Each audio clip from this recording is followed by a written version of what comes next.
queria convidar os irmãos para abrirem as suas Bíblias na carta que Paulo escreveu aos Coríntios, capítulo de número 11. Primeira carta de Paulo aos Coríntios, capítulo de número 11. Nós vamos ler o versículo 23.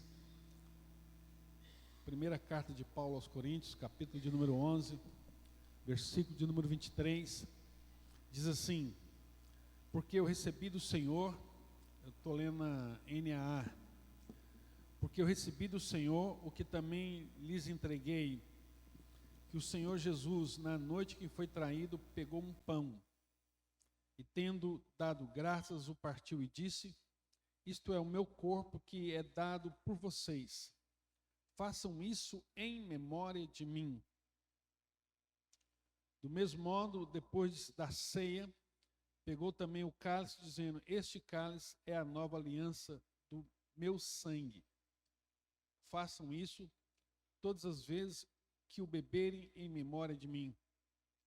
Porque todas as vezes que comerem este pão e beberem esse cálice, vocês anunciam a morte do Senhor até que Ele venha.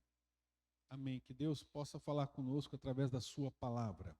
Amém. Queridos, Jesus nos ordenou celebrar a ceia. E Ele instituiu dois mandamentos, aliás, dois memoriais. É o batismo e a Santa Ceia. Que todas as pessoas que crescem fossem batizadas e que todos aqueles que são parte do corpo do Senhor devessem participar da ceia. Mas há algo interessante aqui que ele diz que vocês devem fazer isso em memória de mim, porque quando vocês fazem isso, vocês proclamam a minha morte até que eu venha. Até que eu venha e nós vamos fazer a ceia lá no céu. Então, a ceia, ela não vai acontecer somente aqui. Jesus fala para nós de uma ceia na eternidade. Isso quer dizer que a morte de Cristo por nós nunca será esquecida. Isso vai entrar eternidade adentro. E a pergunta é: por que Ele manda nós fazermos isso em memória dEle?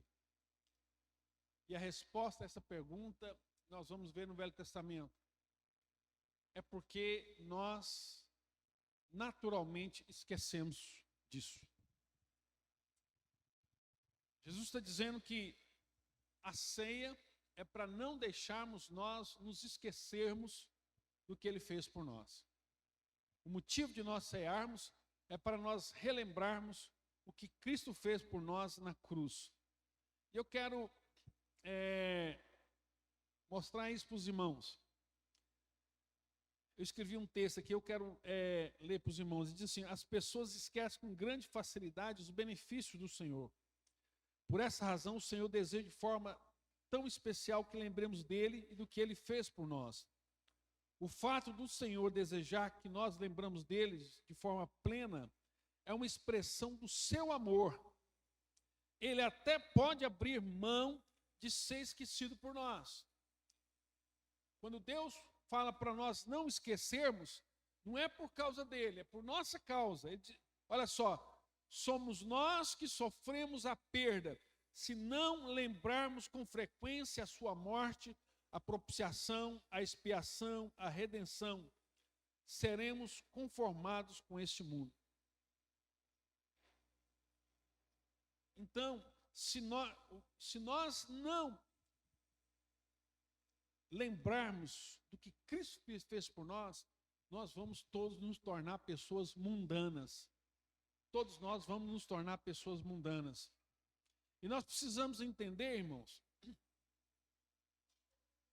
nós precisamos entender que cristianismo não é um conjunto de dogmas, não é uma filosofia, não é um conjunto de regras. Cristianismo é uma pessoa. Nós estamos falando de uma pessoa, de Cristo. Cristo deixou para nós a palavra de Deus, os seus mandamentos, os seus princípios, estão todos aqui na palavra de Deus. Mas, tudo que ele falou aqui, nós jamais poderemos cumprir humanamente falando. Nenhum mandamento desse é possível ao homem natural cumprir. Então, acima dos mandamentos está a pessoa de Cristo. Cristo é o centro da nossa fé, é a razão da nossa fé. Aqui a palavra de Deus nos ensina a como viver, quem nós somos, quem Deus é, mas tudo que está aqui só pode ser cumprido e obedecido se a pessoa de Cristo plenamente habitar em nós. Se Cristo habitar em nós, quando Cristo habita em nós, então nós agora usamos a palavra de Deus, nós lemos a palavra de Deus, nós meditamos na palavra de Deus, e tudo que diz a palavra de Deus para nós se torna vivo e real, porque Cristo habita em nós. Então, se Cristo não habita em nós, tudo isso aqui não faz sentido. Isso aqui é loucura para as pessoas que não têm Cristo no coração. Todos os seus ensinamentos. Porque ele vai contra a cultura. Por exemplo, perdoai-vos uns aos outros. Só quem passou por traições, feridas mortais, sabe quanto que é difícil perdoar. Amai os vossos inimigos. Não olhe para uma pessoa cobiçando o que ela tem. Não deseje, não olhe para uma mulher e deseje no coração. Não olhe para as coisas que a pessoa tem. A Bíblia fala nem para o empregado que a pessoa tem, você deve cobiçar no seu coração. Então, esse e todos eles são mandamentos que humanamente são impossíveis para nós cumprirmos. Mas que só se torna vivo e real quando Cristo habita em nós. Então, Cristo falou para nós participarmos da ceia. E eu quero ver rapidamente com os irmãos no Velho Testamento, porque no Velho Testamento a ceia era a Páscoa. No Novo Testamento, ela se transforma na ceia, em razão, porque o povo judeu, a Páscoa era mais direcionada ao povo judeu, e a ceia é direcionada a toda a cristandade. Então, a ceia é transformada na Páscoa. E a Páscoa era celebrada uma vez ao ano, e a ceia é celebrada mensalmente. E eu quero mostrar alguns versículos para vocês. Vamos começar em Êxodo 12, 14. Vocês vão ver como que o povo tem facilidade para esquecer os mandamentos. Livro de Êxodo, capítulo 12, versículo 14, diz assim, falando da Páscoa. Olha o que Deus falou da Páscoa. Esse dia lhe será por memorial, como a ceia, em memória, é um memorial, algo que nunca deve ser esquecido. E vocês o celebrarão como festa ao Senhor, de geração em geração. Vocês vão lembrar disso. Vocês celebrarão este dia por estatuto perpétuo, por toda a eternidade. E esse texto faz mais sentido ainda para nós, brasileiros, e principalmente nós, goianos. Porque nós, brasileiros, somos um povo, uma nação que não celebra os seus heróis, que não celebram as conquistas, os seus homens. Como você viaja por diversos países, você vê monumentos, você vê estátuas em todos os lugares, e até mesmo aqui na América Latina, né, na Argentina, no Uruguai. Então, é muito comum você ver monumentos, para que o povo olhe para aquele monumento e saiba quem, toda vez que ele passar, para lembrar o que aquela pessoa fez. que aquela pessoa fez. Por isso que é chamado de memorial. Então Deus está falando assim, olha, a Páscoa é um memorial que vocês nunca vão esquecer. Havia um mandamento, olha, Êxodo 12, 14, esse dia, a Páscoa, ele está falando da Páscoa, será para memorial, será por memorial, e vocês celebrarão com festa ao Senhor, de geração em geração. Vocês celebrarão esse dia por estatuto perpétuo. Isso aqui é uma ordenança. Mas olha só, lá em Deuteronômio capítulo 8, quando Moisés, antes de morrer, deixou ali os mandamentos, Moisés dá uma orientação para o povo. Livro de Deuteronômio capítulo 8, versículo de número 11. Olha só o que diz a palavra de Deus aí. Deuteronômio capítulo de número 8. Preste atenção nisso. Versículo 11, ele diz assim, a partir do versículo 11. Tenham cuidado de não esquecer do Senhor. Olha só essa palavra de Moisés. Tenham cuidado de não esquecer do Senhor, seu Deus, deixando de cumprir os seus mandamentos, seus juízos, seus estatutos que hoje lhe ordeno. Não aconteça que depois de terem comido, de estarem fartos, depois de haverem edificado boas casas e morando nelas, depois de se multiplicar o seu gado, os seus rebanhos, e aumentar a sua prata e o seu ouro, e ser abundante em tudo que vocês têm, se eleve o coração de vocês, se eleve o seu coração e se esqueçam do Senhor. Deus está falando, olha, eu vou abençoar vocês, eu vou dar prosperidade para vocês, o gado vai prosperar, né? As ovelhas, a casa, a fazenda, a lavoura de vocês vão prosperar. Agora tenham cuidado, para que a prosperidade que eu der para vocês, vocês amem a prosperidade e esqueçam daquele que deu ela para vocês. Ele continua dizendo,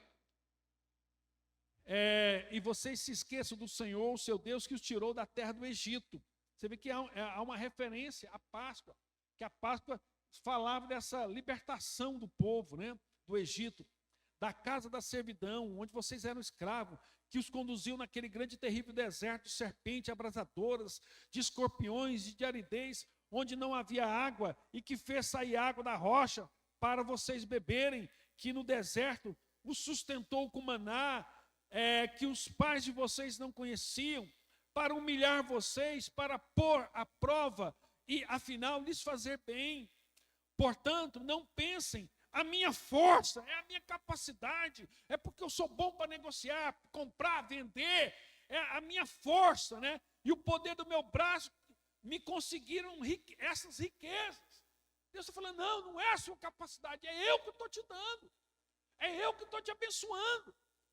Versículo 18, ele diz, pelo contrário, lembrem-se do Senhor. Olha quantas vezes ele está falando para nós não esquecermos o que Deus fez por nós. Lembre-se do Senhor, seu Deus, porque é Ele quem lhes dá força para conseguir riqueza. É Deus que te abençoa. É Deus que te deu inteligência financeira para você prosperar. Porque você é amado por Ele, porque Ele quer o seu bem. O que Deus nos adverte? Não tem nada contra as riquezas, pelo contrário, Deus está falando que isso é bênção dele. O que ele está questionando aqui é o fato das pessoas, quando conquistam, se esquecem de Deus. E ele diz mais, para confirmar a sua aliança, que sob juramento prometeu aos pais de vocês, como hoje se vê.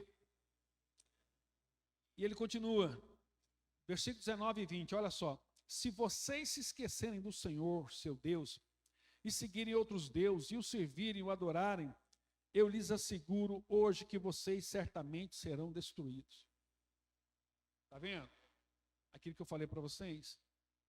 O fato de nós esquecermos de Deus, não é que Deus fica lá chateado porque nós não lembramos dele, não é porque isso é uma desgraça na nossa vida. É uma desgraça na nossa vida, é o que ele está dizendo aqui. Vocês certamente serão destruídos. Vocês vão ser destruídos. Como foram. Lá depois nós vamos ver. Como as nações que o Senhor destruiu diante de vocês, assim vocês também perecerão, porque não quiseram obedecer à voz do Senhor, seu Deus. Então Deus fala isso através de Moisés.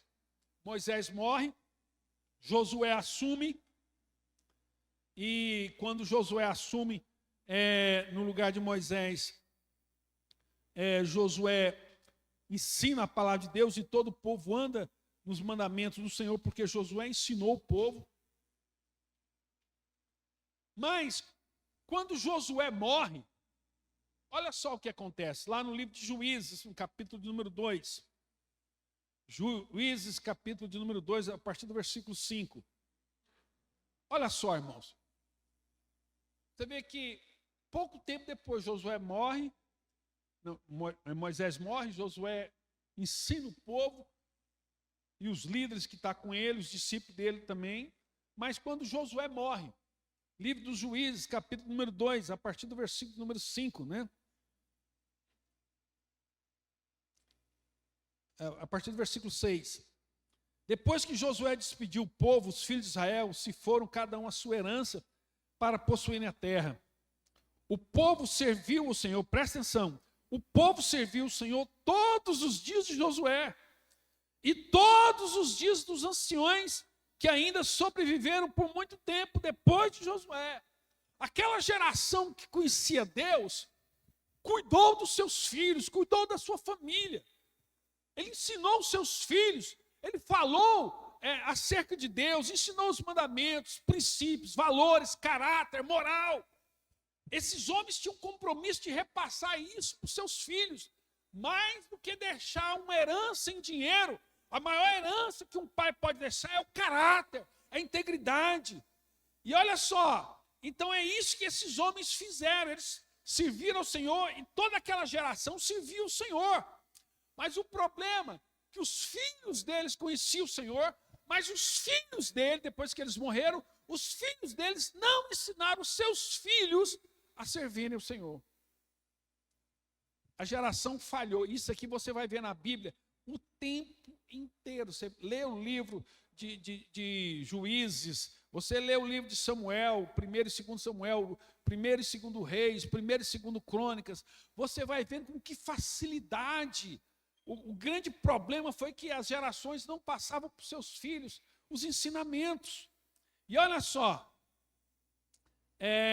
versículo 7, né? O povo serviu o Senhor todos os dias de Josué e todos os dias dos anciões que ainda sobreviveram por muito tempo depois de Josué e que viram todas as grandes obras do Senhor tinham feito por Israel. 8. Josué, filho de Nun, servo do Senhor, morreu com a idade de 110 anos e foi sepultado em sua própria herança, em Timnat-Heres, na região montanhosa de Efraim, ao norte do Monte Gaás. Agora, olha só o versículo 10. Toda aquela geração também morreu. Aquela geração passou. Vou falar para vocês, a nossa geração vai passar. Daqui 20 anos, a maior parte de nós não estará mais aqui. Vão estar os nossos filhos. E aí? Qual o legado que nós estamos deixando para os nossos filhos? Será que os nossos filhos vão conseguir passar isso para os seus filhos? E é o que o texto está dizendo. Toda aquela geração também morreu e foi reunida aos seus pais e depois dela. E depois dela se levantou uma nova geração que não conhecia o Senhor. Os pais não educaram seus filhos, os pais não ensinaram os seus filhos. E aí, o mundo ensina. Né? A maçonaria tem um slogan, o slogan da maçonaria é: adote o seu filho antes que um traficante o adote. Adote o seu filho, né? E a gente pode amplificar isso aí, adote seu filho antes que uma prostituta adote, antes que um pedófilo adote, antes que uma drag queen adote. Se nós não ensinarmos nossos filhos, alguém vai ensinar.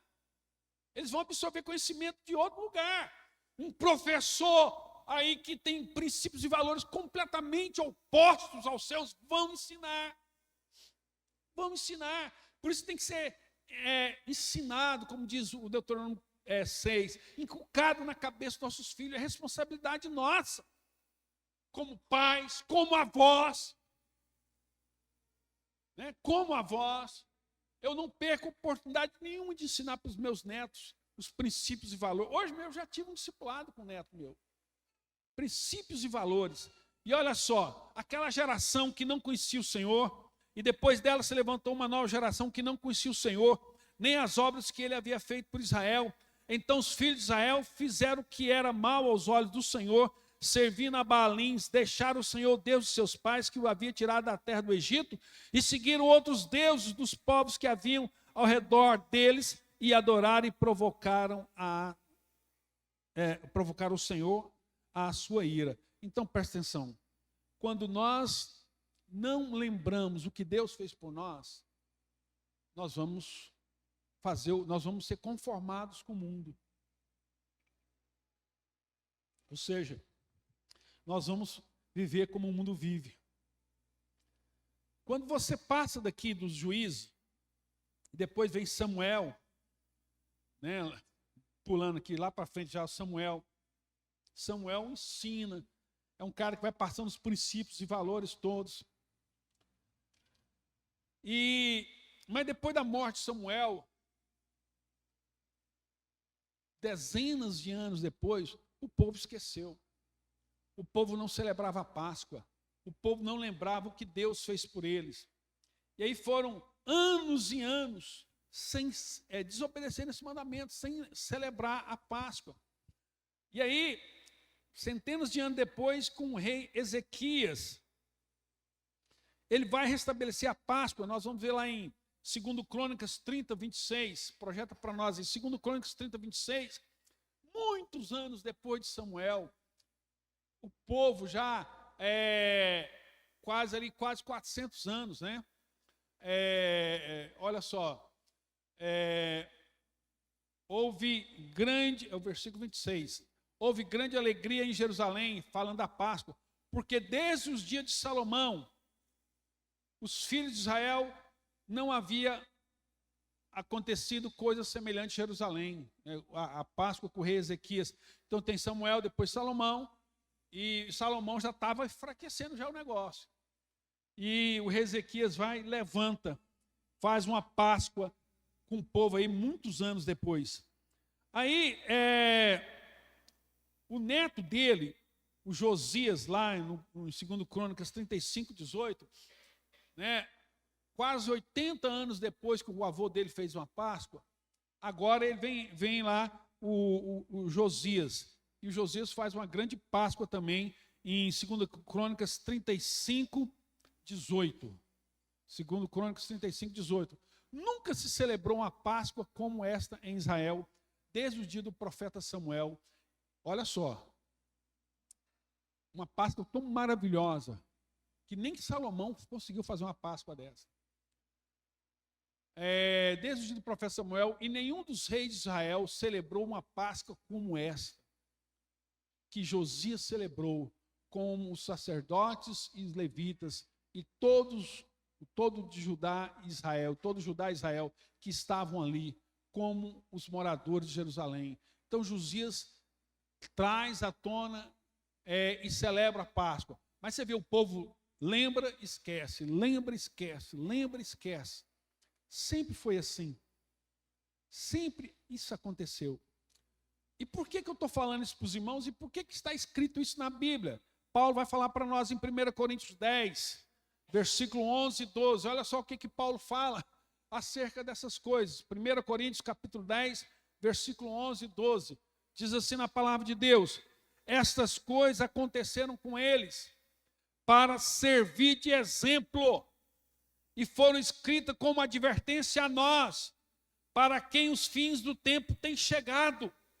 Por isso, aquele que pensa estar em pé, veja que não caia. Então, olha só, Paulo falando aqui que todas essas coisas que aconteceram no passado estão registradas na Bíblia para que eu e você não esqueça, para que eu e você saiba que essas coisas estão na Bíblia por nossa causa.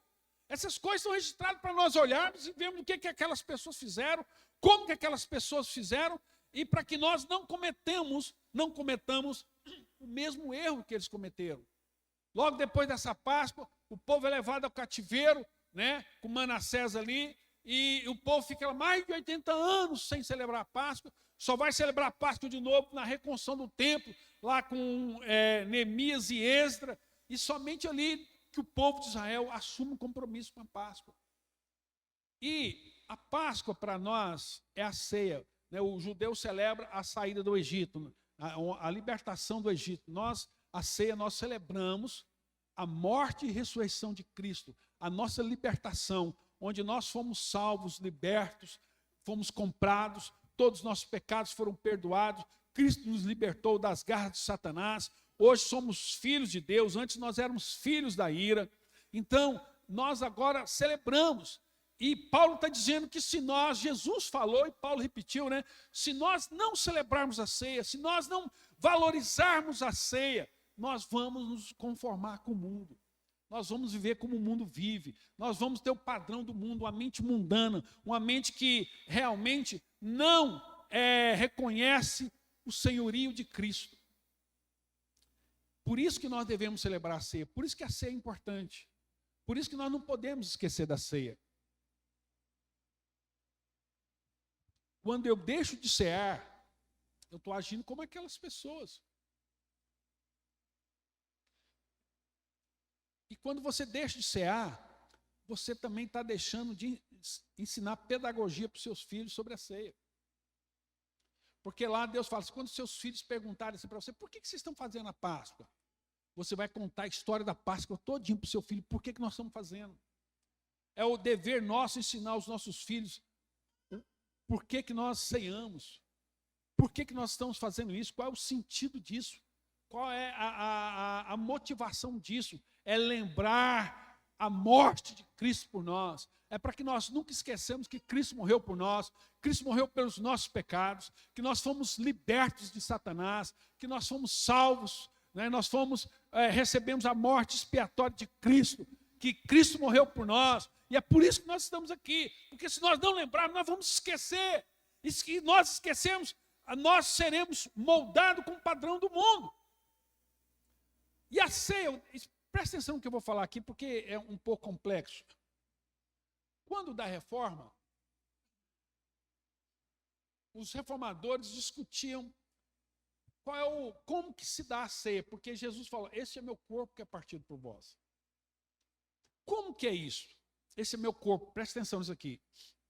Porque o ensinamento até então, era o ensinamento católico romano que dizia assim, isso aqui é um pão. Presta atenção. Isso aqui é um pão. Mas quando nós oramos, isso aqui deixa de ser pão.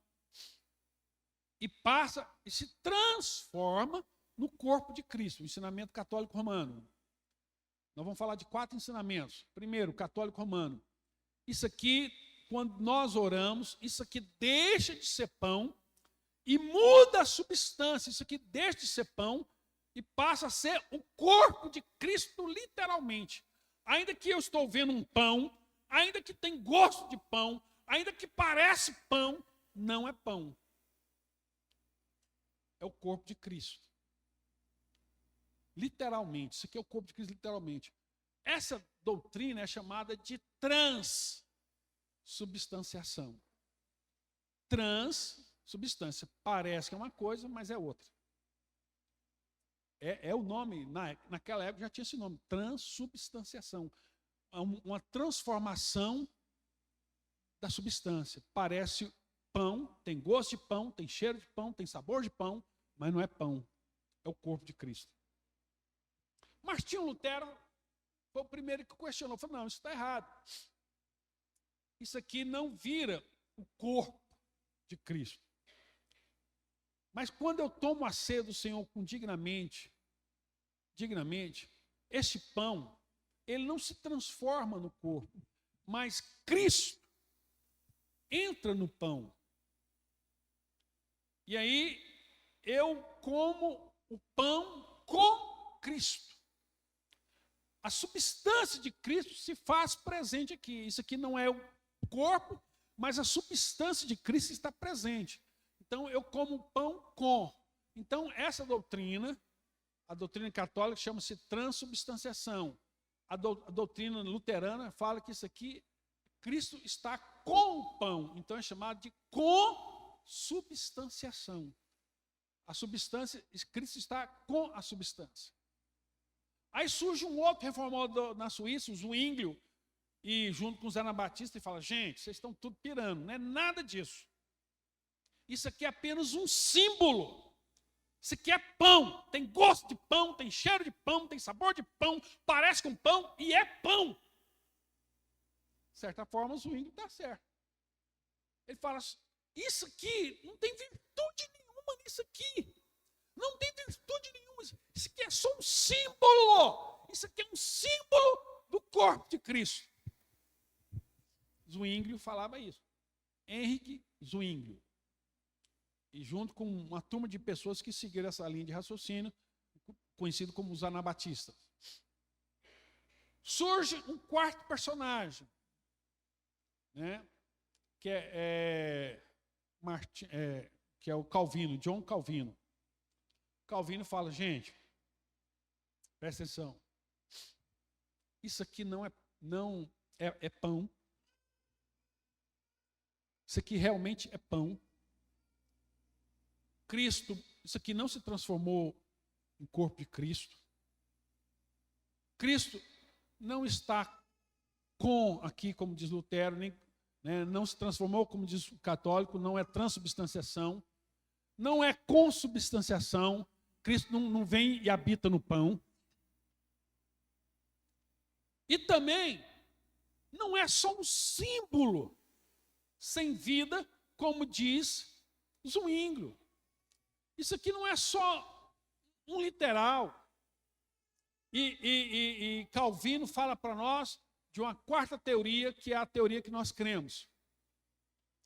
Isso aqui, quando nós comemos desse pão, não é só simbologia, não. Cristo se faz presente, pessoalmente, realmente. Cristo está realmente na comunhão. Ele está presente espiritualmente, da mesma forma que ele disse: quando 2 ou 3 de vós estiverem reunidos em meu nome, eu aí estarei presente. Então Cristo se faz presente na ceia, espiritualmente, na comunhão, no partir do pão. Então a presença de Cristo é real, é verdadeira, não é só um símbolo, e nem ele está aqui, mas ele habita na comunhão dos irmãos, no partir do pão. Então Cristo se faz presente, literalmente. Ele é real, a presença dele está aqui, porque ele disse que estaria. E quando nós partimos o pão, nós estamos fazendo aquilo que ele disse que era para nós fazermos. Assim que ele disse: este é meu corpo que é partido por vós. Então eu parto. O que é um corpo partido? Ele pegou a vida dele. Irmão, Cristo estava lá na eternidade, no céu. Presta atenção nisso aqui. Talvez você nunca ouviu falar isso. Cristo estava lá na eternidade, Pai, Filho e Espírito Santo, a família sagrada, a Trindade. Cristo resolveu se encarnar, se fazer carne. O fato de Cristo fazer carne transformou Deus. Transformou Deus, porque Deus agora se fez carne e habitou no meio de nós. Por isso que é chamado de Emmanuel, é Deus conosco. Emmanuel, Deus conosco. E Cristo morre e ressuscita e vence a morte e paga o preço da nossa salvação, e ele é assunto ao céu em um corpo glorificado. E quando ele está subindo ao céu, os anjos falam assim para os discípulos que estão vendo Cristo subindo: ele está subindo lentamente, lentamente, até entrar nas nuvens e desaparecer nas nuvens. E aí 2 anjos, os discípulos estão lá olhando, vendo Cristo subir nas nuvens, e 2 anjos aparecem para os discípulos ali e falam assim para ele: varões galileus, por que vocês estão olhando para o céu? Da mesma forma como Cristo subiu, na mesma forma, ele um dia vai voltar. Ou seja, ele vai descer lentamente naquele corpo glorificado. naquele corpo glorificado. E é unânime, presta atenção, o que eu vou falar para vocês é unânime. É unânime na teologia católica, na protestante, na calvinista, na arminianista, a unanimidade. Cristo habita no corpo glorificado, de forma que ele não é mais como ele era na eternidade. Hoje ele tem um corpo glorificado. Isso mudou ele de forma... E a Bíblia nos diz que quando nós chegarmos no céu... Lembra lá quando Tomé falou assim, olha, eu não creio que Cristo ressuscitou. E a não ser que eu ponha a mão no dedo dele e veja o sinal dos cravos. E ponha a mão do lado e veja o sinal da lança. E Cristo em um corpo glorificado aparece lá para os discípulos e fala para Tomé, Tomé, põe aqui a tua mão. Veja. Tua mão na minha mão, no meu braço, no meu lado, porque o espírito não tem isso, não tem esse corpo. Então, irmão, quando nós chegarmos no céu, presta atenção, quando nós chegarmos na eternidade, nós vamos ver o Cordeiro que foi morto antes da fundação do mundo, com as marcas na mão, com as marcas no lado, a sua cicatriz. E isso é eterno. Isso é para que nós nunca esqueçamos o valor da oferta de Cristo na cruz do Calvário. E se nós cremos assim, se é isso, e isso é uma doutrina pacificada, não há pensar diferente é que é heresia, porque tanto a doutrina reformada, os pais da igreja, a doutrina católica, a doutrina evangélica, isso é ponto pacificado. É desse jeito que eu estou compartilhando com os irmãos. Cristo em um corpo glorificado. Cristo teve toda a sua forma transformada a partir da morte dele. E aí agora ele fala para nós assim, eu quero que vocês lembrem disso a vida inteira. Aí eu pergunto para os irmãos, concluindo, como é que você honra o Senhor diante disso? Porque que tem muitos irmãos que não glorificam a Deus através da ceia. Porque quando eu parto o pão, é como Cristo falou, é o corpo que está sendo partido, é uma vida que está sendo rasgada, que está sendo entregue em favor do outro irmão. Este é meu corpo que é partido por você. A minha vida é partida por você. Nós estamos fazendo isso em memória daquele que nos comprou, nos salvou, nos redimiu. Se nós não fizermos isso, a história mostra que nós vamos esquecer, nossos filhos vão esquecer, e nós vamos abandonar o Senhor, e nós seremos destruídos, como ele diz mesmo. Seremos abandonados pelo Senhor, porque nós abandonamos, não é que Deus nos abandonou, nós o abandonamos negando. Por isso, irmãos, que eu entendi isso desde quando eu me converti, desde jovem, que no dia da ceia, eu não posso ter outro compromisso. Eu não posso. Tem muitos irmãos que eu frequento o culto aqui de manhã que não estão presentes e que não virão à noite para tomar ceia. São indesculpáveis diante de Deus. Porque a gente entende, nem todo mundo vai dar certo para vir aqui, mas não vem aqui, vem à noite. Eu não posso ficar sem o pão. Porque se eu arrumar argumentos, a não ser que eu esteja lá na UTI, entubado, né? Ou igual o ladrão lá na cruz, crucificado, para mim não tomar. Porque eu tenho que fazer todo esforço, porque Cristo falou, você vai fazer isso em memória de mim. E negligenciar a ceia é negligenciar o que Cristo fez na cruz. É negligenciar toda a obra da salvação, porque é um mandamento, ele diz, olha, é para vocês fazerem isso em memória de mim, até que eu venha. E não é que no dia que Cristo vier vai acabar, não, irmão. No dia que Cristo vier, a festa vai passar para o outro lado, nós vamos continuar. Porque a Bíblia diz que a primeira coisa que vai ter lá no céu, na nossa chegada, é um banquete, é uma comida. Se Deus permitir, eu quero estar na cozinha lá ajudando também. Né? Se me for digno de tal coisa, né? Mas a Bíblia diz que o Cordeiro vai nos servir naquele dia. Então, irmão, não existe motivo. Não existe razão. É o fato de você estar com a igreja, repartindo pão e falando aqui, olha, em memória de mim. O mandamento é em memória de mim até que eu venha. Então eu tenho que tratar isso aqui com seriedade, irmão. Isso aqui não é brincadeira. Isso aqui não é como o Zwingli falou, isso aqui não é só uma simbologia, não. Não é como o catolicismo e o luteranismo também ensinam. Mas quando nós nos reunimos como igreja e partimos o pão, ele se faz presente. Ele diz, onde 2 ou 3 estiverem reunidos em meu nome, ali eu estarei. Mateus 28, eis que eu estarei convosco todos os dias até a consumação do século. Então, sabendo que Cristo está aqui, que essa aqui é o momento da ceia, e que nós estamos relembrando a morte de Cristo, esse tem que ser o sentimento que está no nosso coração, de glorificar a Deus pela sua morte e ressurreição. Amém? Vamos orar? Feche seus olhos. Pai, nós te damos graça nesse momento, porque nós vamos lembrar, rememorar tudo aquilo que o Senhor fez por nós na cruz do Calvário. Te damos a honra, te damos a glória, te damos a vida. Nós te exaltamos, Senhor, te exaltamos, te damos, Senhor, a nossa vida, Senhor, para que o Senhor use conforme a tua graça, em o nome do Senhor Jesus. Amém.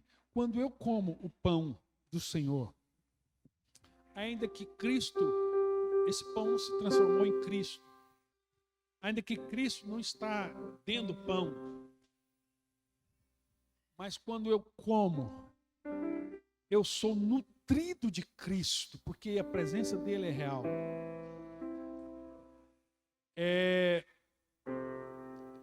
A presença, né, de Cristo, na celebração do sacramento, recebemos a doce comunhão com Cristo, a revelação da sua beleza e a comunicação de sua virtude. Cristo comunica virtude a todos nós. Amém?